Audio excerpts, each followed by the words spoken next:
શું બન્યું છે આ દેશની ધરતીમાં એટલે અને કીધું હું બાપ વગરનો છું. તેથી માએ કીધું બેટા જો બેઠો મંદિરમાં ઈ તારો બાપ બસ રેડી. ને ઈ વખતે છોકરો બોલ્યો માં હું તારો દીકરો છું હો. મંદિરમાં બેઠો ને ઈ તો આખી દુનિયાનો બાપ છે સોમનાથ. હું મારા બાપની વાત કરું છું, તું આડી વાત નાખમાં માં. હું મારા બાપની વાત કરું છું, હું દુનિયાના બાપની વાત નથી કરતો. ઈ તો સોમનાથ તો દુનિયાનો બાપ છે.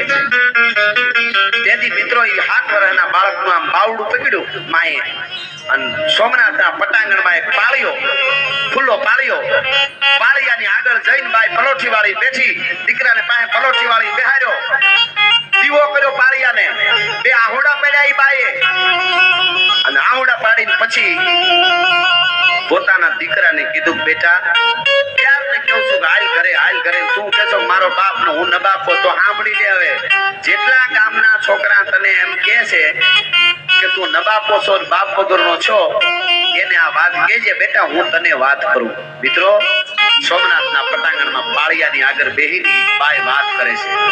પાળિયાની આગળ બેહીની દીકરાને પોતાના બાળકને બાઈ વાત કરે છે. સાંભળજો આ પ્રસંગ શું કહે છે. એ બેટા ક્યારનો રાયડું નાખે ને કે તારો બાપ કોણ છે તો સાંભળી લે. આજથી 8 વર્ષ પહેલાની વાત છે, દાદા વર્ષો નથી ત્યાં. આજથી 8 વર્ષ પહેલા એક નગરમાં એક 22 વર્ષનો તરવરિયો યુવાન એક રાજપૂત ઘોડા ખેલવે, શિકાર કરે, કેદી દડાની રમતું રમે, જુવાની જેને કહેવાય ઢીકા મારતી આવે, ગાલમાં લાલ પહેરું પડે, ઝીણી મૂછડીયું પણ વાય ફરકે મૂછડીયું અને રયણ જબુકે દંત સોઈ ગયો ફટોળા વાળીયું આ તો લોબડિયાળીનો કંઠ. ભાઈ આવો તરવરિયો યુવાન કેદી દડાની રમત રમી અને બપોરે ઘરે આવ્યો. બપોર નમી ગયા પછી, બપોરે જમવાનું જમાઈ ગયા પછી, બપોરા થઈ ગયા પછી આવ્યો પણ પોતે જમ્યો નહોતો. કેદી દડાની રમત રમીને ઘરે આવ્યો, ફળિયામાં આવીને મીઠો રાયડું નાખવા. ભાભીમાં જટ ખાવાનો થયો, બહુ ભૂખ લાગી. આજ રમત રમવામાં બહુ મોડું થઈ ગયું, બહુ ભૂખ લાગી. ભાભીમાં જલ્દી ખાવાનો થયો. જુવાન બેઠો, ભાભીમાં એ ખાવાનું દીધું જે વખતે છે રોટલા શાક બીજું ત્રીજું દહીં જે હોય છે એ ભાભી ખાવાનું દેતા જાય તો યુવાન બોલવાનું ચાલુ રાખે છે. ભાભીમાં તમને ખબર પડે કે નહીં હું આવું ને બેહું ત્યાં તૈયાર હોઈ જાય થાળી 12 વાગે નો પહાય, મને ભૂખ લાગી હોય હું ગેડી પેલે રમીને આવું છું. 22 વર્ષનો યુવાન એટલો બધો આમ તોફાન કરે. ભાભીમાં એ 2-4 વાર જ્યારે આવું દેરે કીધું ત્યારે ભાભીમાં એટલું કીધું કે દેવરજી બહુ ઉતાવળ છે. જોજો આ દેશમાં જ્યાં જ્યાં ધર્મ ધ્રુજો છે ત્યાં ભારતની શક્તિ આગળ આવીને રસ્તા બતાવ્યા છે. નારી શક્તિએ શું કીધું દેવરજી બહુ ખાવાની ઉતાવળ છે. ઓહો હો આજ તો મને એમ લાગે છે મારા દેવરજી રોટલો ખાઈ બપોરા કરી અને સીધા સોમનાથની સખાતે જવાના હોય એવું લાગે છે મારા દેવરજી. અને તેથી શું કીધું જુવાને શું કીધું ખબર ભાભીમાં સોમનાથની સખાતે કેમ જવું પડે કે તમને દેવરજી ખબર નથી કે ના ભાભીમાં મને કાંઈ ખબર નથી. તમને ક્યાંથી ખબર હોય ઘોડા ખેલવા, તોફાન કરવા, શિકાર કરવા, ગેડી ચડે રમવું, મજા કરવી, ઘરે આવી રોટલા બગાડવા. ઘોડા ખેલવા, શિકાર કરવા ઈ વાંધો નતો પણ રોટલા બગાડવા કીધું. પ્રકૃતિનો મરોડ બદલાનો. ઘડીક પહેલા જે બાલિષ્ઠા દેખાતી હતી મોઢા ઉપર શેરો ફરી ગયો. કીધું ભાભીમાં મોટા ભાઈને ઘરેથી એટલે મારા માં કહેવાય. ભાભીમાં મારી માં જીવતી નથી, મરી ગઈ ને તેદુને તમે આવ્યા તેદુને તમને માં માનો છો ને એટલે દીકરા તરીકે દેર કયો કે દીકરો કયો તમારી પાસે લાડ કરવાનો હક છે.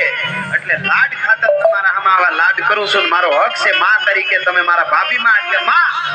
પણ તમે એમ કહેતા હો કે હું રોટલા બગાડું છું તો સોમનાથ સખાતે હું કામે જવું પડે. ભાભીમાં હવે ઈ કયો કે તો દેવરજી સાંભળી લ્યો આફ્રિકાના જંગલમાંથી નીકળેલો ટેકારી નામનો અજગર શિકારને ભરડામાં લે એમ ભારત વર્ષના સનાતનને ભરડામાં લેતા લેતા યવનોના ટોળા ઉતર્યા છે અને સફરખાં સોમનાથના મંદિરને તોડવા માટે આ નહીં આ ધીથી આવે છે.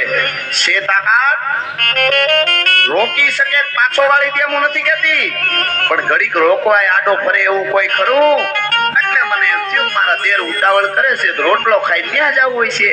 મિત્રો આટલી વાત જ્યાં કરીને આમ પગે લાગ્યો રોટલાને અને ભાભીમાને પગે લાગ્યો થયો ઊભો. બસ ભાભીમાં જાઉં છું. અરે દેવરજી ઉતાવળ ન કરાય, આ કઈ નાની વસ્તુ નથી. સોમનાથની સખાતે દળ ઉતર્યા છે, રોટલો ખાઈને તો જાવ, ભૂખ લાગી છે તમને, ભૂખ્યા થોડા યુદ્ધ થાય.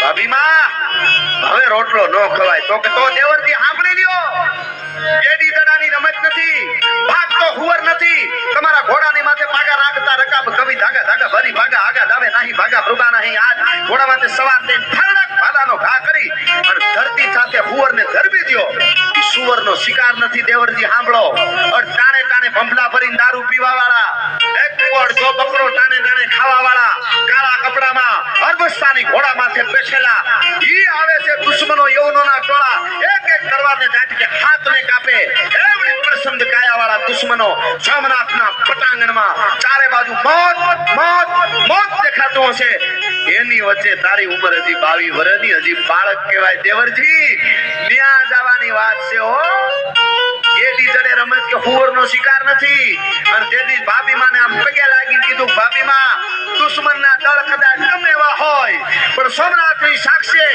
સોમનાથના પટાંગણમાં એકવાર દુશ્મનના દાંત ખાતા નો કરી નાખું તો હું હમીરજી ગોહિલ નહીં આ મારી પ્રતિજ્ઞા છે ભાભી માં હું જાઉં છું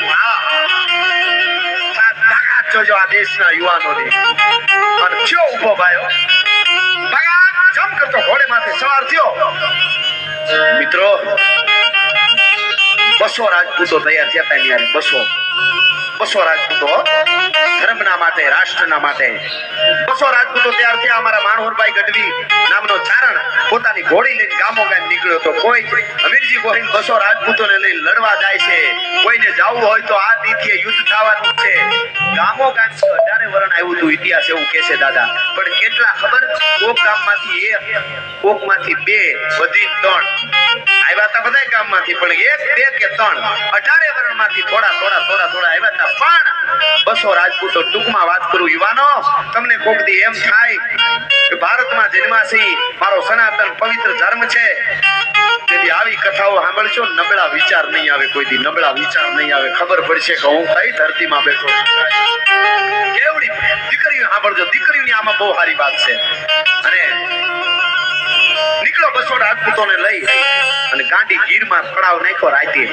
રાત રોકાય જ્યાં રાત પડે ત્યાં રોકાઈ જાય અરે રસોઈ ઈ વખતની જે વ્યવસ્થા છે તે ખાધું પીધું ખાજે અને ખાધા પછી વાળું કરીને ભૂતા ગાંડી ગીરમાં ઘોર જંગલ હિંગોડાના કાંઠે ઘોર જંગલમાં હુઈ ગયા 200 રાજપૂતો ઘોર નિંદ્રામાં ગાંડી ગીરમાં એમાં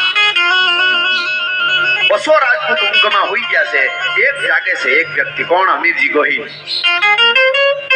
બધા નિંદર આવી ગઈ એટલે એક બાજુ પથ્થર માથે જઈને બેઠો તરવરિયો યુવાન વિચાર કરે છે કે ઓહો મારો દાદો સોમનાથ મારો સોમેશ્વર એને તોડી નાખવા એના મંદિરને તોડવા આવશે હા પણ હું જાય 2 દિવસ પછી સપના જોવે છે દાદા પણ જીવતા સપના ભૂતા પછી નહીં બેઠા જાગતા સપના જોવે પથ્થર માથે બેઠો કે સોમનાથના પટાંગણમાં હું જાઉં મારા કેહરિયાની માથે સવાર થાઉં મારા એક હાથમાં તલવાર હોય એક હાથમાં ભાલો હોય અને દાદા સોમનાથનો જય સોમનાથ કરી અને હું યુદ્ધમાં ઉતરું મારા કેહરિયાને હેરી મારું બગાત જમ કરતા વાળા ઘોડાના જફરખાના હાથીની અંબાડીએ ડાબલા જાય અને એક તલવારનો ગાંઠો મારવા જાઉં તો જફરખાનના અંગરક્ષકો 12 24 હોય અને 24 ભાલા મારી આર પાર ઉતરી જાય કરતા હાથીના દંત છોડે મારી છાતી ફાડી નાખી હોય મારા ખોપરા ફાટી ગયા હોય રેગેડા લોહીના ઉતરતા હોય પણ એક તલવારને ઝાટકે જફરખાના બે ખટકા કરી